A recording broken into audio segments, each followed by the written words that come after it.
Hello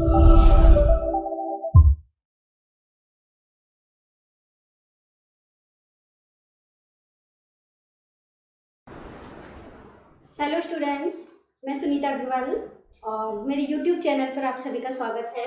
और आज हम अपनी बायो की क्लास में 12th क्लास की जो बायोलॉजी है उसके अध्याय 26 में मानव का तंत्रिका तंत्र लेकर के आए। मानव का तंत्रिका तंत्र में हमने मस्तिष्क को पढ़ा था पहले, और आज हमारे टॉपिक का है मेरुरज्जु, स्पाइनल कॉर्ड। ठीक है, इस स्पाइनल कॉर्ड का क्या काम है और कहाँ स्थित होता है, ये सारे प्रतिवर्ती क्रिया जो है, ये सारी चीज़ों के बारे में आज हम पढ़ने जा रहे हैं। ठीक है, अब हम सबसे पहले देखेंगे, एक डायग्राम देख रहे हैं यहाँ, ये हमारा ब्रेन है और इस ब्रेन के यहाँ तक हमारा क्या चीज़ है, मेडुला ऑब्लोंगेटा, जो हम पिछली वाली क्लास में पढ़ चुके थे। और यहाँ से मेडुला ऑब्लोंगेटा से हम लोग देख रहे हैं एक पतली सी नाल के जैसा स्ट्रक्चर हमको दिखाई दे रहा है। ये पूरा स्ट्रक्चर है हमारा इसका मेरुरज्जु का। अब मेरुरज्जु कहाँ स्थित है, हम लोग देख रहे हैं कि ये क्या है, कशेरुक दंड है। कशेरुक दंड के बीच में एक नाल है, कशेरुक नाल बोलते हैं इसको। इस कशेरुक नाल में यानी कि पूरी रीढ़ की लंबाई में ये हमारी मेरुरज्जु स्थित होता है। तो कहाँ से स्टार्ट हो रहा है, ये मेडुला ऑब्लोंगेटा से, और एंड तक कहाँ जा रहा है, पूरी लंबाई जो हमारी कशेरुक दंड की पूरी फुल लंबाई है रीढ़ की हड्डी की, उस पूरी लंबाई तक ये चला जाता है। कौन सी चीज़, मेरुरज्जु।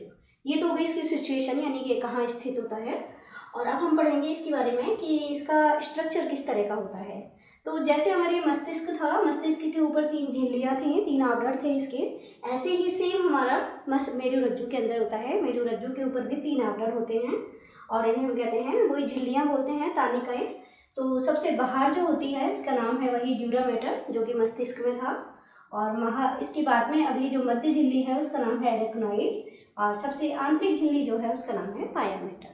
ठीक है, और उसी की तरह से गुहा जो झिल्लियाँ हैं इनके बीच में क्या भरा रहता है, सेरेब्रोस्पाइनल द्रव भरा रहता है, प्रमस्तिष्क मेरु द्रव भरा रहता है। ड्यूरा मैटर और एरेक्नोइड के बीच में जो गुहा है उसका नाम है सबड्यूरल गुहा, और एरेक्नोइड और पाया मैटर के बीच में जो गुहा है उसका नाम है हमारा सब एरेक्नोइड गुहा। और इन गुहा में क्या भरा हुआ है, प्रमस्तिष्क मेरु द्रव। तो यहाँ तक हमारा स्ट्रक्चर ब्रेन का और मेरुरज्जु का कैसा है, सेम है। अब हम इसकी अनप्रस्थ काट के बारे में ध्यान देंगे कि हमारा अनप्रस्थ काट लिया है किसका, मेरुरज्जु का। इस अनप्रस्थ काट के अंदर हम लोग ये देख रहे हैं कि जो केंद्रीय नाल है यहाँ पर बीच में, जो हमारी रीढ़ की लंबाई कशेरुक दंड में जो एक केंद्रीय नाल होती है जिसमें हमारा मेरुरज्जु फिट है, तो इस कशेरुक नाल के चारों तरफ हमें क्या दिख रहा है, एक घूसर द्रव्य दिखाई दे रहा है, जो कैसा है, तितली के आकार का। तो यहाँ जो घूसर द्रव्य है वो किसकी, इसकी शेप कैसी है, तितली के आकार की शेप है। और जो हमारा इसका बाहर वाला मैटर है इसको तो हम बोलेंगे घूसर द्रव्य, और जो बाहर वाला द्रव्य है इसका वो क्या कहलाएगा, श्वेत द्रव्य। जबकि मस्तिष्क में यह विपरीत था, मस्तिष्क में अंदर की ओर तो श्वेत द्रव्य था और बाहर की ओर घूसर द्रव्य था। और यहाँ पर इसकी स्थिति कैसी है, उल्टी है। मध्य में तो कैसा है, केंद्रीय नाल के चारों तरफ तो क्या है, घूसर द्रव्य है और बाहर की ओर है श्वेत द्रव्य। ठीक है, यहाँ तक हमारी क्लियर हो गए। अब हम लोग ये देख रहे हैं कि जो तितली के आकार का घूसर द्रव्य है वहाँ से पृष्ठ सतह की ओर और अधर सतह की ओर शंख निकले हुए हैं। ठीक है, पृष्ठ सतह की ओर जो निकलते हैं उन्हें कहते हैं हम पृष्ठ श्रृंग या पृष्ठ मूल कहते हैं, और जो अधर सतह की ओर निकल रहे हैं उन्हें कहते हैं हम अधर शंग, और अधर शंग को ही हम आगे क्या बोलते हैं, अधर मूल बोलते हैं। ठीक है, क्लियर हुआ। तो यहाँ 2 हमारी पृष्ठ श्रृंग निकले हुए हैं और अधर सतह से निकले हुए हैं अधर शंग निकले हुए हैं, दिखाई दे रहे हैं हमको, वेंट्रल हॉर्न और डॉर्सल हॉर्न। अब ये जो हमारे इन दोनों श्रृंगों के बीच में हमें दिख रही है, एक पृष्ठ सतह की ओर पृष्ठ फिशर होता है और अधर सतह की ओर होता है अधर फिशर होता है। तो इस तरह से ये हमारा स्ट्रक्चर हमको क्लियर हुआ थोड़ा सा। यहाँ हम देख रहे हैं हमारा जो पृष्ठ मूल है, जिसे हम इसको तो हम पृष्ठ श्रृंग कहते हैं। पृष्ठ श्रृंग से क्या निकल रही है, पृष्ठ मूल निकल रही है।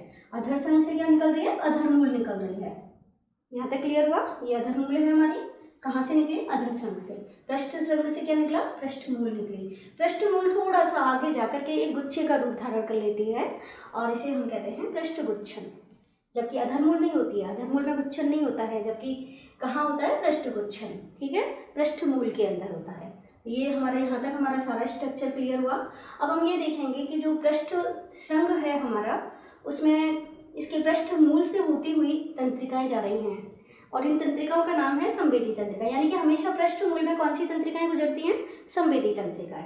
जबकि हम लोग देख रहे हैं अधर श्रृंग में कौन सी तंत्रिकाएं हैं, कायिक तंत्रिकाएं, चालक तंत्रिकाएं, प्रेरक तंत्रिकाएं। इसका नाम क्या है, चालक तंत्रिका यानी कि प्रेरक तंत्रिका। प्रेरक तंत्रिका का मतलब क्या हुआ, जो हमारे इनसे आदेश मिलेंगे मेरुरज्जु से या मस्तिष्क से, वो उसको कहाँ ले जाएंगे, अंगों तक ले जाएंगी, तो वो कहलाती हैं चालक तंत्रिकाएं। और जो हमारे संवेदना को मस्तिष्क और मेरुरज्जु तक ले जाती हैं उन्हें कहते हैं हम संवेदी तंत्रिकाएं। तो इस संवेदी तंत्रिकाएं तो कहाँ होकर गुजर रही हैं, हमारे पृष्ठमूल में जा रही हैं, ठीक है।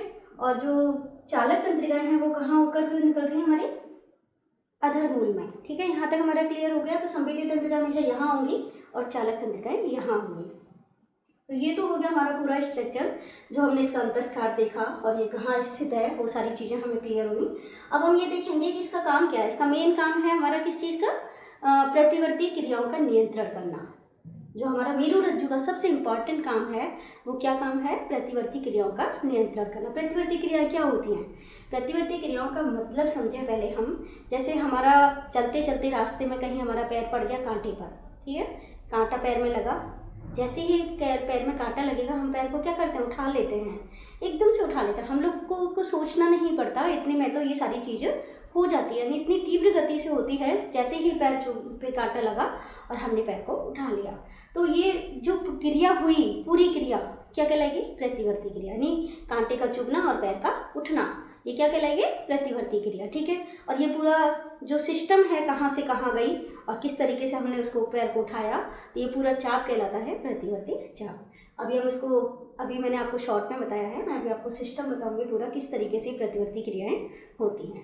तो ये तो हो गया हमारा पूरा मेरुरज्जु का स्ट्रक्चर। मेरुरज्जु का कार्य भी हमें पता लगा, इंपॉर्टेंट काम है इसका प्रतिवर्ती क्रियाओं का संचालन करना और उनका नियंत्रण करना, ठीक है। अब आ रहा है हमारा, हम इसका प्रतिवर्ती क्रियाएं बता रहे हैं। सबसे पहले तो ये प्रतिवर्ती क्रियाएं कैसी होती हैं, अनैच्छिक होती हैं। अनैच्छिक का मतलब हमारी इच्छा शक्ति का इस पर कोई नियंत्रण नहीं होता। जैसे अभी मैंने बताया कि पैर पे कांटा लगा और हमने पैर को उठा लिया, क्या हमने सोचा कि हमें पैर को उठाना या नहीं, हमने अपनी इच्छा का कंट्रोल किया उस पर, इच्छा से कोई मतलब नहीं था। हमारा पैर, हम चल रहे हैं, अपनी धुन में चल रहे हैं, लेकिन हमारा पैर अचानक से उठ जाता है, ठीक है। तो ये क्या है, अनैच्छिक क्रिया है, ठीक है। तो प्रतिवर्ती क्रिया कैसी होती हैं, अनैच्छिक होती हैं और इनका नियंत्रण कौन करता है, मेरुरज्जु करता है। किस तरीके से होती हैं प्रतिवर्ती क्रियाएं वो हम समझ रहे हैं। सबसे पहले हम क्या देख रहे हैं, इस मेरुरज्जु के अंदर बहुत सारी तंत्रिकाएं होती हैं, 31 जोड़ी।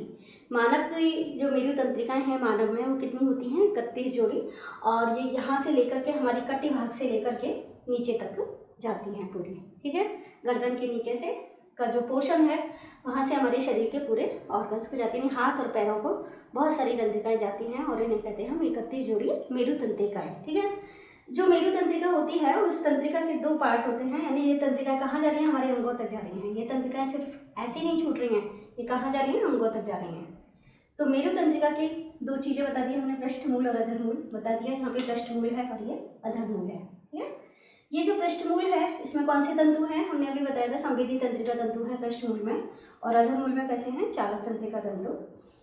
जैसे ही अब मैं स्टेप बता रही हूँ कि किस तरह से होती है प्रतिवर्ती क्रिया। पैर की जो हमारी स्किन है, जो पैर की त्वचा है, उसमें क्या है, कांटा चुभा। कांटे का चुभने का मतलब ये उद्दीपन है, ठीक है। तो कांटे का जैसे ही चुभना होगा, त्वचा में हमारी क्या होती हैं, संवेदी कोशिकाएं होती हैं।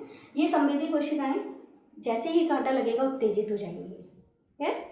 और उत्तेजित होकर के किस में बदल जाएगा, एक आवेग आएगा, आवेग में बदल जाएगा। ये जो उद्दीपन है कांटे का चुभना, किस में बदल जाएगा, ये एक आवेग में बदल जाएगा। और जैसे ही ये आवेग कहाँ पहुँचेगा, इसमें से होता हुआ संवेदी तंत्रिका तंतुओं में पहुँच जाएगा। हमारे अंग से कहाँ पहुँचा, संवेदी तंत्रिका तंतु। यहाँ पर हमारे अंग हैं, ये पैर है हमारा, मान के चले हैं, इसकी स्किन है, स्किन पे क्या चुभी, पिन चुभी, और यहाँ से ये संवेदना इसमें से होती हुई इस तरीके से जाएगी। ये हमारी ऐसे कनेक्ट हैं, ठीक है।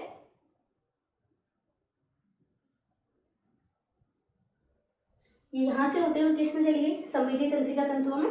क्लियर हो रहा है आपको।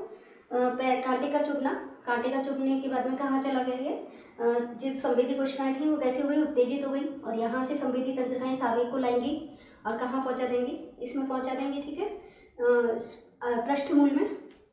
यहाँ से होते हुए कहाँ पहुँच गया, पृष्ठमूल में। पृष्ठमूल से कहाँ पहुँच गई है, घूसर द्रव्य में।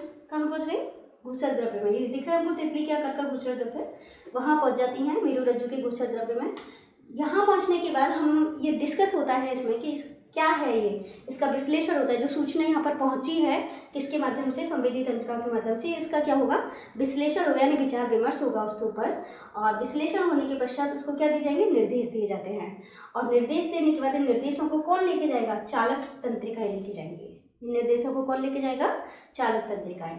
और चालक तंत्रिकाएं इस निर्देशों को लेकर के कहाँ पहुँचती हैं, अधरमूल में। यहाँ से लेकर के गई और कहाँ पहुँच गई, अधरमूल में। अधरमूल से होती हुई कहाँ चली जाती हैं, हमारे पेशी, हमारे त्वचा के अंदर जो पेशियां हैं वो कैसी हो जाती हैं, गतिशील हो जाती हैं। और तुरंत हमारा पैर क्या हो जाता है, उठ जाता है। तो अब सोच सकते हो कैसे गया, यहाँ से लेकर के त्वचा में हमारे ये जैसे ही चुभी पिन, संवेदी कोशिकाएं एक्टिव हो गई। एक्टिव होने के बाद में तंत्रिकाओं के माध्यम से ये पृष्ठमूल में गया, पृष्ठमूल से घूसर द्रव्य में, यहाँ इस सूचना का विश्लेषण हुआ। यहाँ से जो निर्देश मिले वो चालक तंत्रिकाएं उनको लेकर के कहाँ गई, हमारी पेशियों तक गई। और पेशियाँ कहाँ मौजूद है, हमारे अंगों में मौजूद है। तो उससे संबंधित जो अंग है वो एक्टिव हो जाता है और वहाँ से पैर हट जाता है तुरंत। तो इस तरीके से ये पेशियों का हटना, पेशियों में गति होना, ये पूरा के पूरा सिस्टम क्या कहलाएगा, प्रतिवर्ती क्रिया। यानी यहाँ से मेरु तंत्रिका से, यानी पैर की त्वचा से संवेदना को कहाँ पहुँचना, अंगों तक, मेरु रज्जु तक पहुँचना, वहाँ से प्राप्त निर्देश का अंगों तक पहुँचना, ये पूरा जो क्रिया है ये कहलाएगी प्रतिवर्ती क्रिया। और इस पूरे मार्ग को कहेंगे हम प्रतिवर्ती चाप। तो ये पूरा सिस्टम हमें समझ में आया, मेरु रज्जु किस तरीके से काम करता है और किस तरह से हमारी प्रतिवर्ती क्रियाओं का नियंत्रण करता है। जैसे हम लोगों के आँखों में अगर कोई चीज़ एकदम से चली जाती है तो आँख क्या हो जाती है, तुरंत बंद हो जाती हैं। तो ये जो सिस्टम है, ये जो प्रतिवर्ती क्रियाएं हो रही हैं, ये प्रतिवर्ती क्रियाएं क्या होती हैं, ऑटोमेटिक होती हैं, हमारा इन पर कोई कंट्रोल नहीं होता है। ठीक है, ये समझ में आया आपको ये पूरा टॉपिक। आज हमारा मानव तंत्रिका तंत्र मेरु रज्जु कंप्लीट हुआ। आगे हम आगे पढ़ेंगे प्रतिवर्ती क्रिया का संचालन, तो हमने बता ही दिया। अब स्पर्धीय तंत्रिका तंत्र में क्या है और स्वायत्त तंत्रिका तंत्र में क्या है, वो सारी चीज़ हम अगले टॉपिक में डिस्कस करेंगे।